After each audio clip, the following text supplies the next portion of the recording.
मेरे प्रिय, जब किसी साधक के शरीर और चेतना में भगवान शिव या माता काली का अंश धीरे धीरे स्थापित होने लगता है, तब उसका जीवन साधारण नहीं रहता, क्योंकि उसी क्षण से उसका शरीर, उसका मन और उसकी आत्मा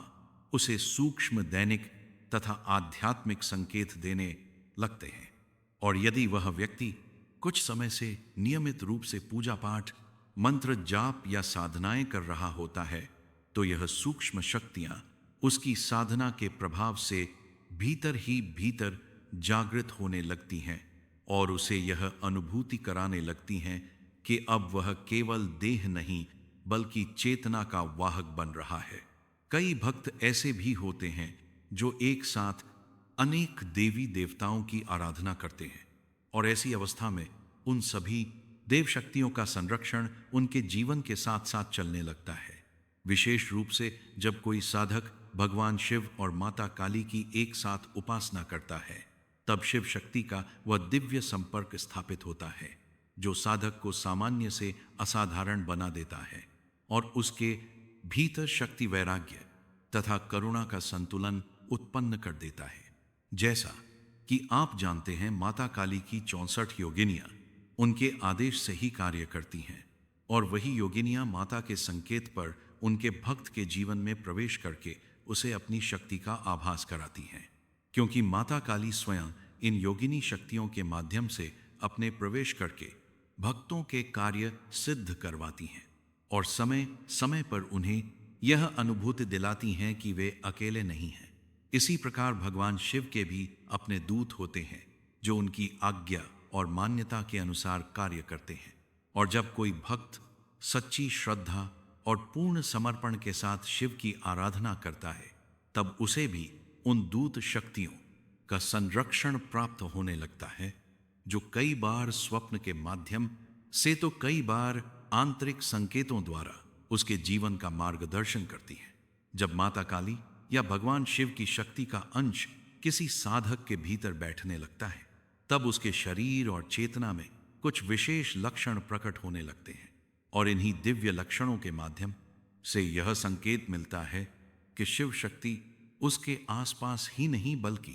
उसके भीतर प्रवेश करने के लिए पूर्ण रूप से तैयार है। इसलिए आज इन्हीं लक्षणों को गहराई से समझना अत्यंत आवश्यक है। जब आपके भीतर भगवान शिव या माता काली का दिव्य अंश सक्रिय होने लगता है, तब सबसे पहला अनुभव यह होता है कि आपका शरीर अत्यंत हल्का महसूस होने लगता है, और पूजा या मंत्र जाप के समय ऐसा प्रतीत होता है मानो आप धरती पर नहीं बल्कि किसी अदृश्य ऊर्जा में तैर रहे हो, जो यह संकेत देता है कि आपके भीतर से नकारात्मक ऊर्जा समाप्त हो चुकी है और अब आपको अधिक मंत्र जाप द्वारा सकारात्मक शक्ति को बढ़ाना चाहिए। इस अवस्था में आपकी आंखों में हल्की लालिमा के साथ एक विशेष दिव्य तेज दिखाई देने लगता है, और यदि आप ऐसी स्थिति में किसी नकारात्मक ऊर्जा से प्रभावित व्यक्ति की आंखों में देखते हैं, तो आपकी दृष्टि का यह तेज उसकी नकारात्मकता को शांत करने में सक्षम हो जाता है। हालांकि यह लक्षण केवल अत्यंत विशेष साधकों में ही प्रकट होता है। साधना के प्रारंभिक चरण में गर्दन या कंठ क्षेत्र में हल्का दर्द या दबाव महसूस होना भी सामान्य है, और इससे घबराने की कोई आवश्यकता नहीं होती, क्योंकि यह संकेत होता है कि दिव्य शक्ति आपके कंठ में विराजमान हो रही है और भविष्य में आपकी वाणी को सिद्धि प्रदान करने वाली है। जब शिव शक्ति भीतर प्रवाहित होने लगती है, तब साधक को अपनी रीढ़ की हड्डी में कंपन या ऊर्जा का प्रवाह महसूस होता है। ऐसा अनुभव होता है मानो भीतर कोई असीम शक्ति जागृत हो रही हो, जो साधक से केवल स्वयं के लिए नहीं बल्कि जन कल्याण के कार्य भी करवाना चाहती हो। मंत्र जाप और ध्यान के दौरान कई साधकों को सफेद प्रकाश, दिव्य आकृतियां या सूक्ष्म दृश्य दिखाई देने लगते हैं, और कुछ साधक गहन ध्यान अवस्था में प्रवेश कर जाते हैं, जहां उन्हें भगवान शिव के दर्शन या दिव्य लोकों की अनुभूति भी प्राप्त होती है। हे साधक, जब तुम्हारे भीतर भगवान शिव या माता काली की शक्ति केवल स्पर्श नहीं बल्कि स्थायी रूप से स्थापित होने लगती है, तब यह प्रक्रिया बाहर से नहीं बल्कि भीतर की चेतना से प्रारंभ होती है, क्योंकि उस समय तुम्हारा शरीर केवल मांस और अस्थि का ढांचा नहीं रहता, बल्कि एक जीवित यंत्र बन जाता है जिसके माध्यम से दैविक शक्तियां स्वयं को प्रकट करना प्रारंभ करती हैं। और यही कारण है कि तुम्हें बिना किसी कारण के भीतर शांति, गंभीरता और एक अनजानी शक्ति का अनुभव होने लगता है, जो तुम्हें सांसारिक बातों से धीरे धीरे अलग करती चली जाती है। जब शिव शक्ति तुम्हारे भीतर जागृत होने लगती है, तब तुम्हारी अंतरात्मा तुम्हें बार बार साधना, मौन और एकांत की ओर खींचने लगती है, क्योंकि अब तुम्हारा मन बाहरी शोर में नहीं बल्कि भीतर की गूंज में शांति खोजने लगता है। और यही वो अवस्था होती है जहां साधक को यह अनुभव होने लगता है कि कोई अदृश्य शक्ति उसके विचारों को शुद्ध कर रही है, उसके कर्मों को संतुलित कर रही है और उसके जीवन की दिशा को धीरे धीरे बदल रही है। इस अवस्था में साधक का शरीर स्वयं संकेत देने लगता है। कभी अचानक ऊर्जा का प्रवाह महसूस होता है, कभी शरीर हल्का हो जाता है और कभी ऐसा लगता है मानो देह के भीतर कोई अग्नि और शीतलता एक साथ प्रवाहित हो रही हो। क्योंकि शिव शक्ति का कार्य केवल शक्ति देना नहीं होता, बल्कि साधक को भीतर से तैयार करना होता है ताकि वह उस दिव्यता को संभाल सके जो उसके जीवन में उतरने वाली है। जब यह शक्ति और अधिक स्थिर होने लगती है, तब साधक की आंखें केवल देखने का साधन नहीं रहती, बल्कि वह ऊर्जा का माध्यम बन जाती हैं और उनकी दृष्टि में एक ऐसा तेज प्रकट होता है जो बिना शब्दों के ही सामने वाले को प्रभावित कर सकता है। क्योंकि उस समय नेत्रों में अहंकार नहीं बल्कि शिव कृपा का प्रतिबिंब होता है, जो नकारात्मकता को शांत करने और चेतना को जागृत करने की क्षमता रखता है। धीरे धीरे जब यह शक्ति कंठ क्षेत्र में स्थिर होने लगती है, तब साधक को वहां हल्का दबाव, कंपन या पीड़ा का अनुभव हो सकता है। पर यह पीड़ा किसी रोग की नहीं बल्कि वाणी के शुद्धिकरण की होती है। क्योंकि शिव शक्ति जब वाणी में प्रवेश करती है, तब वह साधक को ऐसा बोलने योग्य बनाती है जिससे उसके शब्दों में भार, सत्य और प्रभाव उत्पन्न हो जाता है। जब साधना गहराती है, तब रीढ़ की हड्डी में उठने वाला कंपन और ऊर्जा का प्रवाह यह संकेत देता है कि भीतर सुसुप्त शक्तियां जागृत हो रही हैं। और यह वही क्षण होता है जब साधक को यह अनुभव होने लगता है कि वह अब केवल अपने लिए नहीं बल्कि किसी उच्च उद्देश्य के लिए तैयार किया जा रहा है। क्योंकि शिव शक्ति कभी भी व्यर्थ में जागृत नहीं होती। इस अवस्था में ध्यान और मंत्र जाप साधक के लिए प्रयास नहीं रहते, बल्कि स्वाभाविक अवस्था बन जाते हैं, जहां आंखें बंद करते ही सफेद प्रकाश, दिव्य कंपन और सूक्ष्म लोकों की झलक मिलने लगती है। और कई बार ऐसा भी होता है कि साधक स्वयं नहीं जान पाता कि वह ध्यान में कब और कैसे प्रवेश कर गया। जब दैविक शक्तियां साधक के चारों ओर स्थिर होने लगती हैं, तब वातावरण स्वयं बदलने लगता है और साधक या उसके आसपास के लोग बिना किसी भौतिक कारण के एक दिव्य सुगंध का अनुभव करते हैं, जो यह स्पष्ट संकेत होता है कि अब शक्ति केवल भीतर नहीं बल्कि चारों ओर सक्रिय हो चुकी है। कुछ साधकों को पैरों के तलवों में हल्की लालिमा, गर्माहट या दर्द का अनुभव होता है, क्योंकि शिव शक्ति जब साधक को धारण करती है, तब वह उसे पृथ्वी से जोड़ती है ताकि वह अपनी शक्ति को संतुलित रख सके और उसका उपयोग सही दिशा में कर सके। मंत्र जाप के समय सिर घूमना, भौहों के मध्य खिंचाव या हल्का दर्द इस बात का संकेत होता है कि आज्ञा चक्र सक्रिय हो रहा है। और यही वह द्वार है जहां से साधक को सूक्ष्म शक्तियों,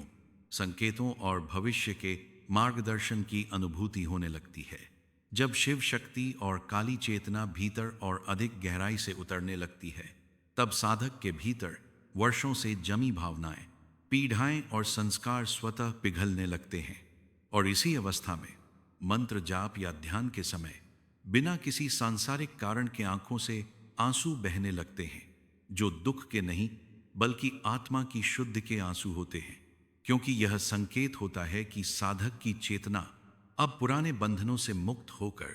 दिव्यता को स्वीकार करने के लिए तैयार हो रही है। इस शुद्धि के पश्चात साधक एक ऐसी अवस्था में प्रवेश करता है जहां मंत्र जाप बोझ नहीं बल्कि आनंद बन जाता है, और वह उठना नहीं चाहता क्योंकि उसे ऐसा अनुभव होता है मानो वह शिव रस में डूब गया हो, जहां समय रुक जाता है, मन शांत हो जाता है और शरीर केवल एक माध्यम बनकर रह जाता है जिसके भीतर शिव और शक्ति स्वयं प्रवाहित हो रहे होते हैं। और यही वो क्षण होता है जब साधक पहली बार समझ पाता है कि सच्चा सुख बाहरी संसार में नहीं बल्कि भीतर की चेतना में ही छिपा है। जब शिव शक्ति और काली तत्व साधक के भीतर और गहराई से उतरते हैं, तब सबसे पहले जिस वस्तु का विघटन होता है वह है उसकी पुरानी पहचान, उसका अहम, उसके डर और वे सीमाएं जिनके भीतर वह अब तक स्वयं को बांध कर जी रहा था। क्योंकि इस अवस्था में साधक को यह अनुभव होने लगता है कि वह वही नहीं रहा जो कल था। उसके विचार बदल रहे हैं, उसकी प्रतिक्रियाएं शांत हो रही हैं और भीतर से कोई शक्ति उसे बार बार यह बोध करा रही है कि अब उसे संसार को देखने, समझने और जीने का एक नया दृष्टिकोण प्राप्त होने वाला है। और यही वह क्षण होता है जब साधक का पुराना मैं धीरे धीरे समाप्त होने लगता है। इस गहन रूपांतरण के बाद साधक के जीवन में मौन स्वयं एक शिक्षक बन जाता है, क्योंकि अब उसे हर प्रश्न का उत्तर शब्दों में नहीं बल्कि अनुभूति में मिलने लगता है। और कई बार ध्यान या मंत्र जाप की अवस्था में उसे ऐसा अनुभव होता है मानो स्वयं भगवान शिव बिना शब्दों के उससे संवाद कर रहे हो, उसके भीतर साहस, धैर्य और स्थिरता भर रहे हो और उसे यह समझा रहे हो कि शक्ति का वास्तविक अर्थ नियंत्रण नहीं बल्कि संतुलन है। और यही कारण है कि इस अवस्था में साधक को अनावश्यक बोलने की इच्छा समाप्त हो जाती है और वो भीतर की शांति में गहराई से उतरने लगता है। जब माता काली की शक्ति साधक की चेतना में सक्रिय होती है, तब उसके भीतर छिपे सभी भय, संशय और कमजोरियां स्वयं प्रकट होकर जलने लगती हैं। क्योंकि काली कृपा का उद्देश्य साधक को कोमल नहीं बल्कि निर्भय बनाना होता है। और इस अवस्था में साधक को यह स्पष्ट अनुभव होने लगता है कि अब वह परिस्थितियों से डरता नहीं बल्कि उनका सामना स्थिर मन से करता है, क्योंकि उसके भीतर यह बोध गहराने लगता है कि जो शक्ति उसे संचालित कर रही है वह स्वयं मृत्यु से भी परे है। परंतु हे साधक, इस अवस्था के साथ एक गहरी मर्यादा भी जुड़ी होती है, क्योंकि शिव शक्ति और काली तत्व केवल उन्हीं पर स्थिर रहते हैं जो विनम्र, नियमबद्ध और संयमित रहते हैं। और यदि इस शक्ति का प्रयोग अहंग, प्रदर्शन या स्वार्थ के लिए किया गया तो वही शक्ति मौन होकर पीछे हट जाती है। इसलिए यह अत्यंत आवश्यक है कि साधक अपनी साधना को गुप्त रखें, अपने नियमों को दृढ़ बनाए और यह स्मरण रखें कि दिव्यता का वास्तविक प्रमाण दिखावा नहीं बल्कि भीतर की शांति और करुणा होती है। जब शिव शक्ति और काली चेतना साधक के भीतर स्थिर होने लगती है, तब उसका झुकाव धीरे धीरे भीड़ से हटकर एकांत की ओर बढ़ने लगता है, क्योंकि अब उसे शोर में नहीं बल्कि मौन में सत्य सुनाई देता है। और यह परिवर्तन किसी मजबूरी से नहीं बल्कि आत्मा की स्वाभाविक पुकार से होता है, जहां साधक बिना किसी द्वेष के लोगों से दूरी बनाने लगता है, क्योंकि उसकी ऊर्जा अब उन संबंधों और संवादों को स्वीकार नहीं करती जो उसकी चेतना को नीचे खींचते हैं। और यही वो अवस्था होती है जब साधक पहली बार समझ पाता है कि अकेलापन दंड नहीं बल्कि संरक्षण है। इस अवस्था में साधक के लिए समय अपनी पुरानी परिभाषा खो देता है, क्योंकि ध्यान या मंत्र जाप के दौरान उसे घंटों और मिनटों का भान नहीं रहता। और कई बार ऐसा भी होता है कि वह बैठता है और उठता है तो उसे लगता है मानो केवल कुछ ही क्षण बीते हो, जबकि वास्तव में काफी समय गुजर चुका होता है। क्योंकि जब चेतना शिवलय में प्रवेश करती है तब काल स्वयं पीछे हट जाता है और साधक उस अवस्था को छू लेता है जहां केवल अनुभव शेष रहता है, ना प्रारंभ ना अंत ना प्रतीक्षा।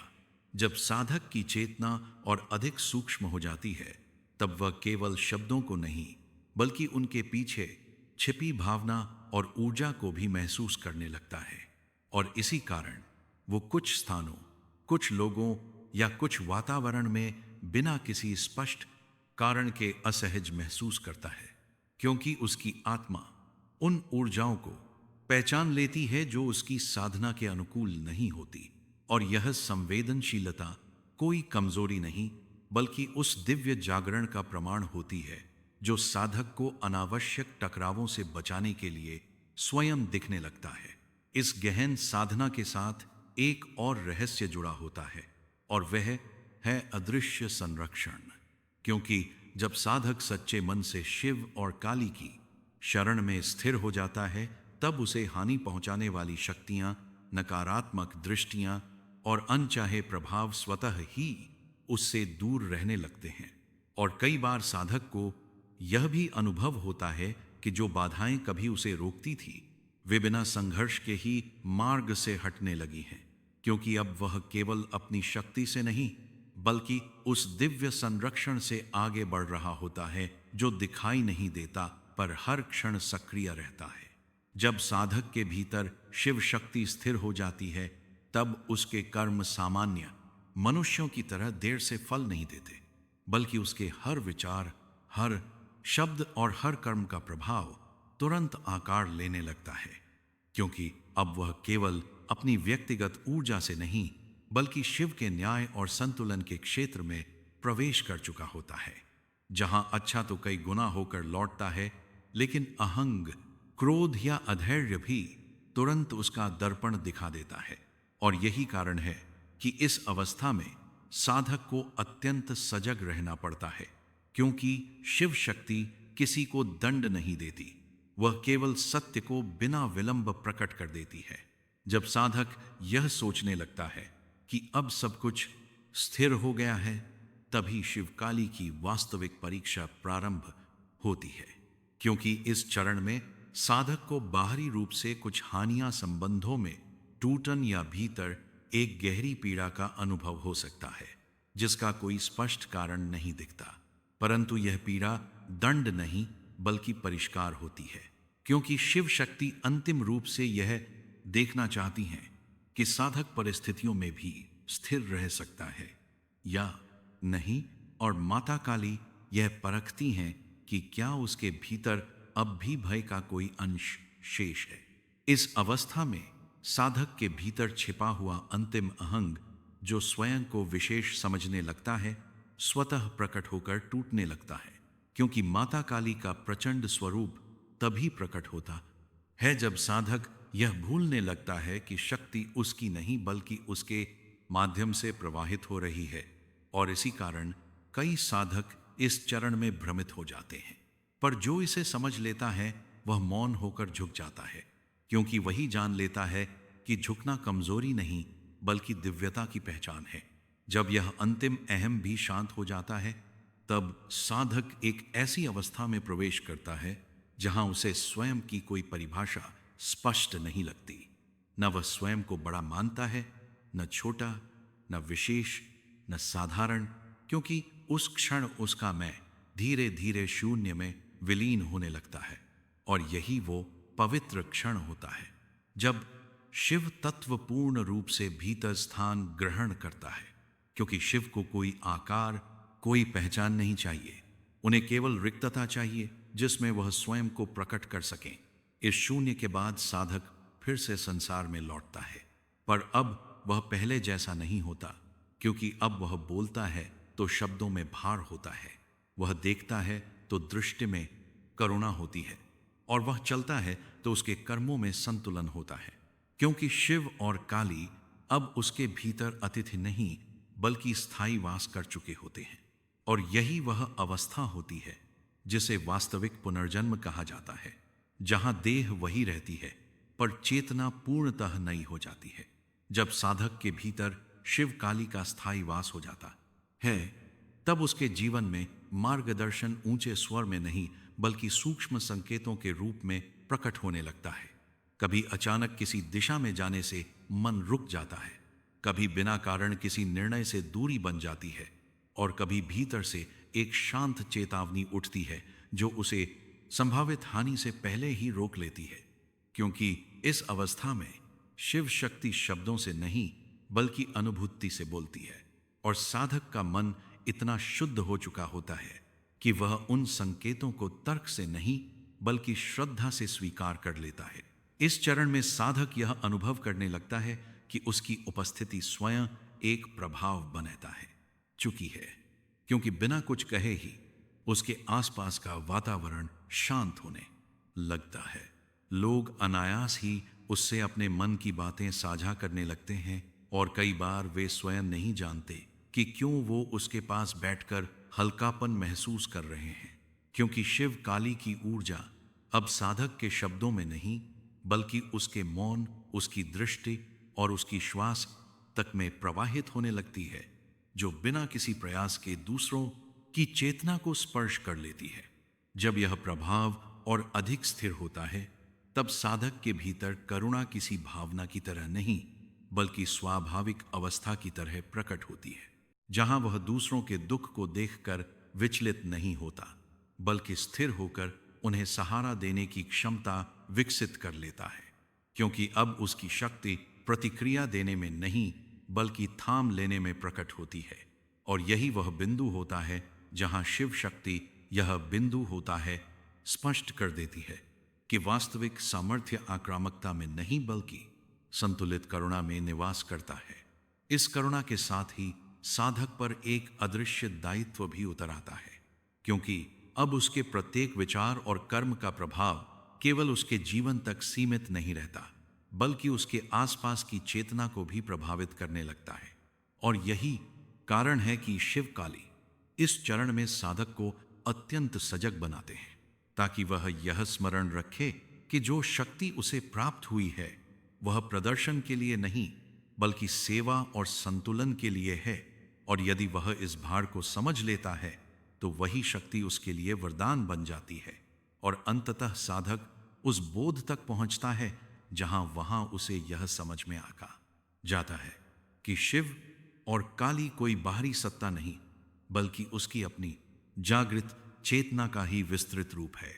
और जिस क्षण वह इस सत्य को स्वीकार कर लेता है उसी क्षण उसका भय, उसका संशय और उसका भ्रम स्वतः समाप्त हो जाता है,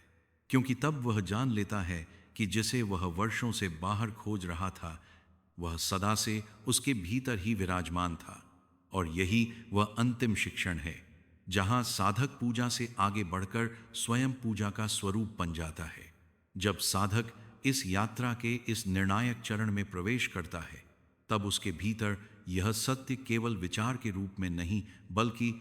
प्रत्यक्ष अनुभूति के रूप में प्रकट हो जाता है कि शिव और काली कोई बाहरी सत्ता नहीं है, कोई दूर स्थित दैवत्व नहीं है, बल्कि वही चेतना है जो उसके भीतर वर्षों से मौन रूप में प्रतीक्षा कर रही थी। और जिस क्षण यह बोध स्थिर हो जाता है उसी क्षण साधक के भीतर से भय, संदेह, असुरक्षा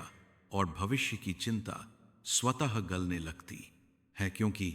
अब वह यह जान लेता है कि जीवन को चलाने वाली शक्ति बाहर नहीं बल्कि उसी के भीतर निवास कर रही है। और यही वह अवस्था होती है जहां साधक पूजा करने वाला नहीं रह जाता बल्कि स्वयं पूजा का भाव बन जाता है, जहां हर श्वास में शिव का विस्तार और हर मौन में शक्ति की उपस्थिति स्पष्ट महसूस होने लगती है। इस बाहर स्वयं पूजा का भाव बन जाता है। गहन बोध के पश्चात साधक के जीवन में संकेत अचानक चमत्कार की तरह नहीं बल्कि अत्यंत स्वाभाविक किंतु निर्णायक रूप में प्रकट होने लगते हैं, जहां छोटे से छोटे निर्णय में भीतर से स्पष्ट दिशा मिलने लगती है। और वो दिशा तर्क से नहीं बल्कि एक शांत निश्चय से आती है, क्योंकि अब शिव काली की चेतना साधक को भ्रम में नहीं रखती बल्कि उसे स्पष्टता प्रदान करती है। और यही कारण है कि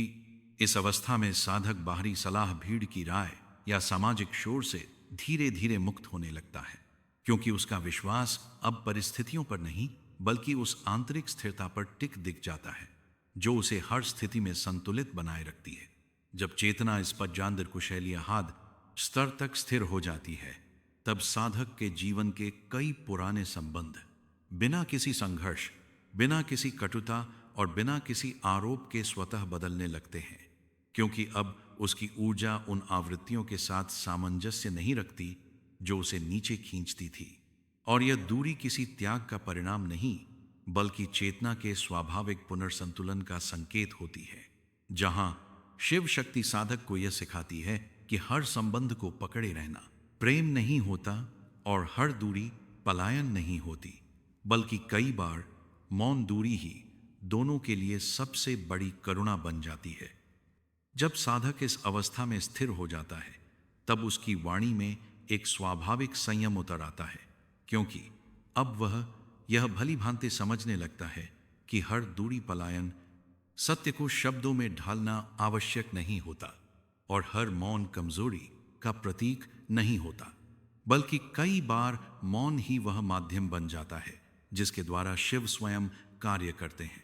और यही कारण है कि इस चरण में साधक कम बोलता है,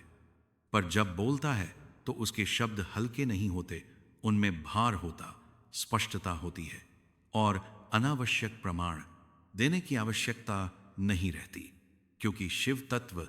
जब वाणी में स्थिर होता है, तब वह साधक को यह सिखाता है कि शब्दों का सही मूल्य उनकी संख्या में नहीं, बल्कि उनके समय और उद्देश्य में छिपा होता है।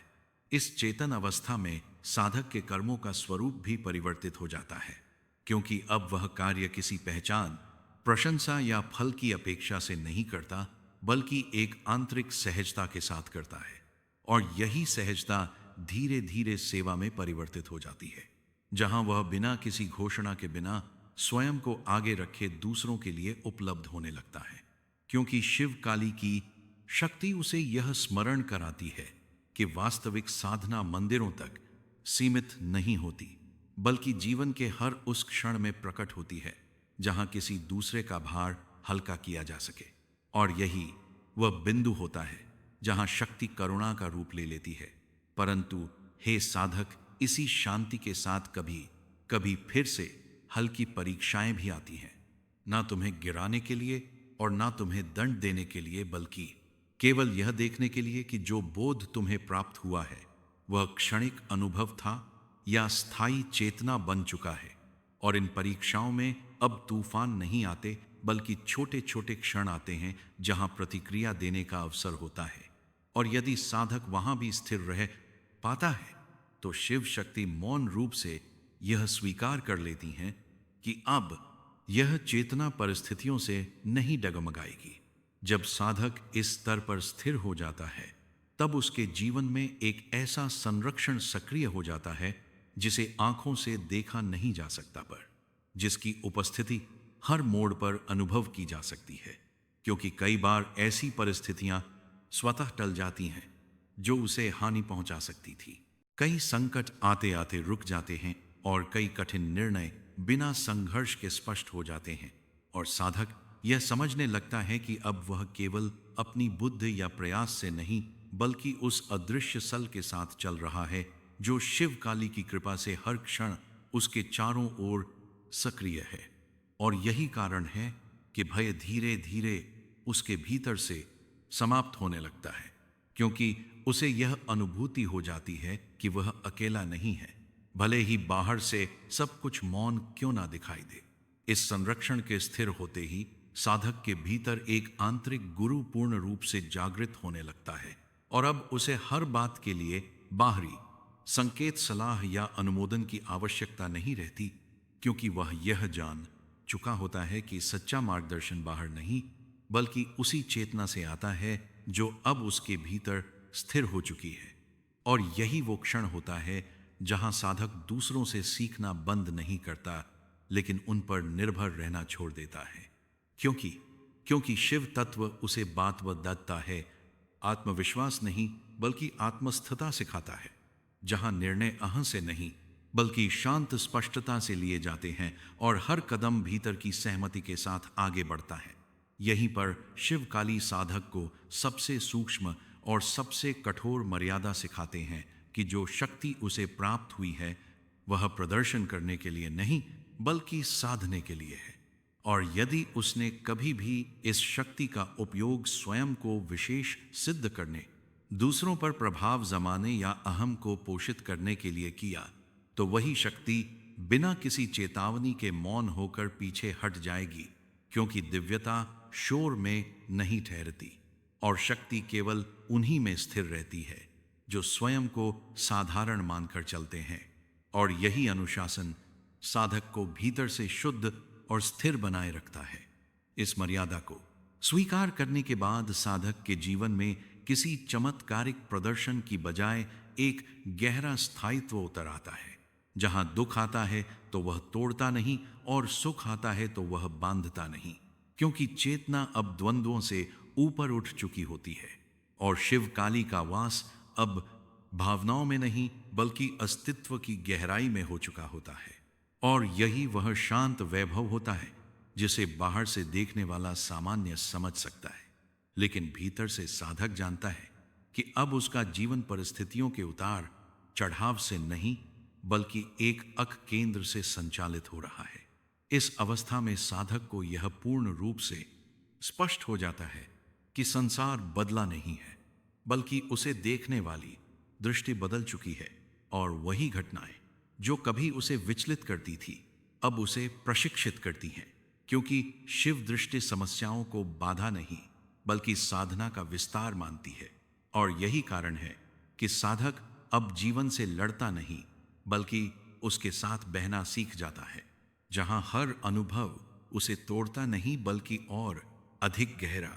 शांत और जागरूक बनाता है। और इसी बोध के साथ वह संसार में रहते हुए भी संसार से बंधा नहीं रहता। इस चरण में साधक यह अनुभव करने लगता है कि मौन अब केवल बोलने का अभाव नहीं रहा बल्कि चेतना की सबसे सशक्त अवस्था बन चुका है, क्योंकि अब उसे हर खाली क्षण को शब्दों,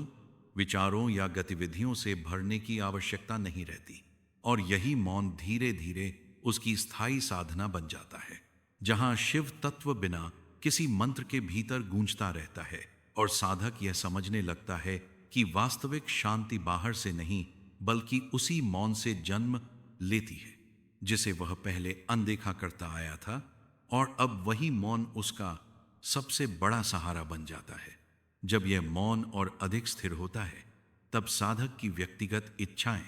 किसी त्याग के प्रयास से नहीं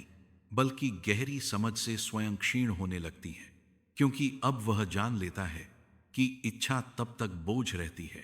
जब तक चेतना सीमित होती है, और जैसे ही चेतना व्यापक होती है वैसे ही छोटी इच्छाएं अपने आप पीछे हट जाती हैं। और इसी अवस्था में साधक यह अनुभव करता है कि वह जीवन से कुछ मांग नहीं रहा बल्कि जो है उसी में पूर्णता अनुभव कर रहा है। और यही समर्पण का वो शिखर होता है जहां शिव काली की शक्ति बिना किसी प्रतिरोध के भीतर स्थिर हो जाती है।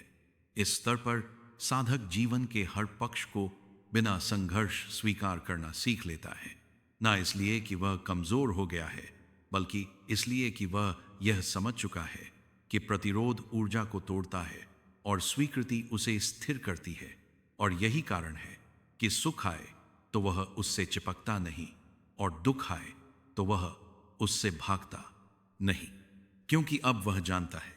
कि हर अनुभव चेतना को गहराने का माध्यम है। और यही स्वीकृति उसे भीतर से इतना अयिक बना देती है कि बाहरी परिस्थितियां उसका केंद्र नहीं हिला पाती। यह बोध भी स्पष्ट हो जाता है कि यह कोई अंतिम पड़ाव नहीं बल्कि एक निरंतर चलने वाली यात्रा है,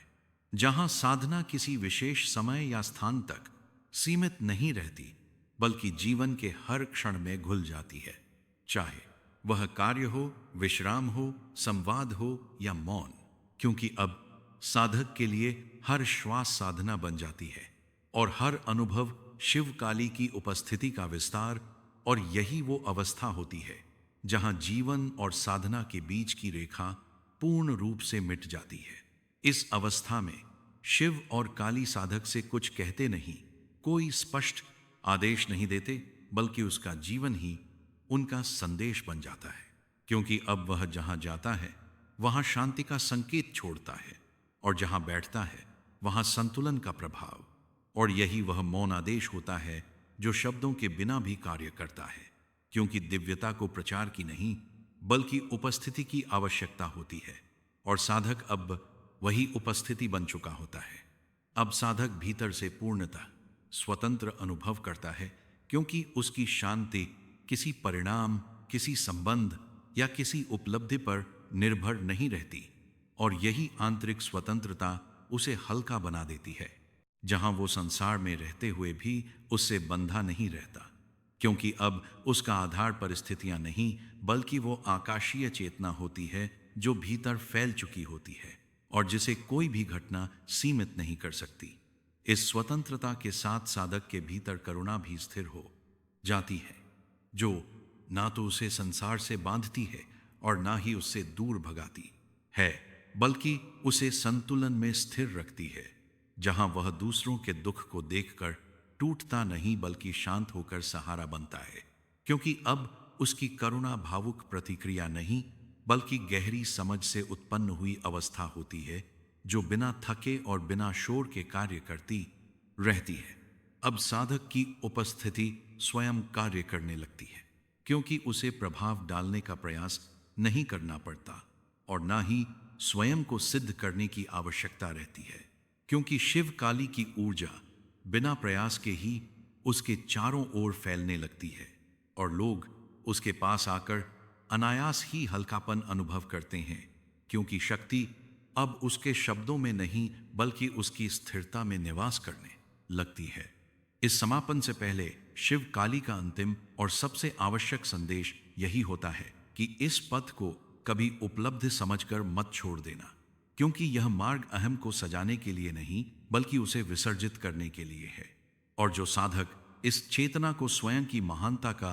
प्रमाण मान लेता है, वह उसी क्षण इस पथ से भटकने लगता है। इसलिए स्मरण रखो कि विनम्रता ही इस शक्ति की रक्षा करती है और मौन ही इसकी स्थिरता, और अंततः साधक उस बोध में स्थिर हो जाता है जहां उसे यह स्पष्ट दिखने लगता है कि ना वह साधक था, ना कोई मार्ग था, ना कोई लक्ष्य, बल्कि केवल शिव ही थे हैं और रहेंगे और इसी बोधेंगे। मौन सत्य में यह यात्रा समाप्त नहीं होती बल्कि अनंत में विलीन हो जाती है, जहां ना प्रारंभ रहता है ना अंत, केवल वह शाश्वत उपस्थिति शेष रहती है जिसे शब्दों में बांधा नहीं जा सकता। और यही वह अंतिम क्षण होता है जहां सब कुछ शांत हो जाता है और फिर भी सब कुछ पूर्ण रूप से जीवित रहता है। धन्यवाद।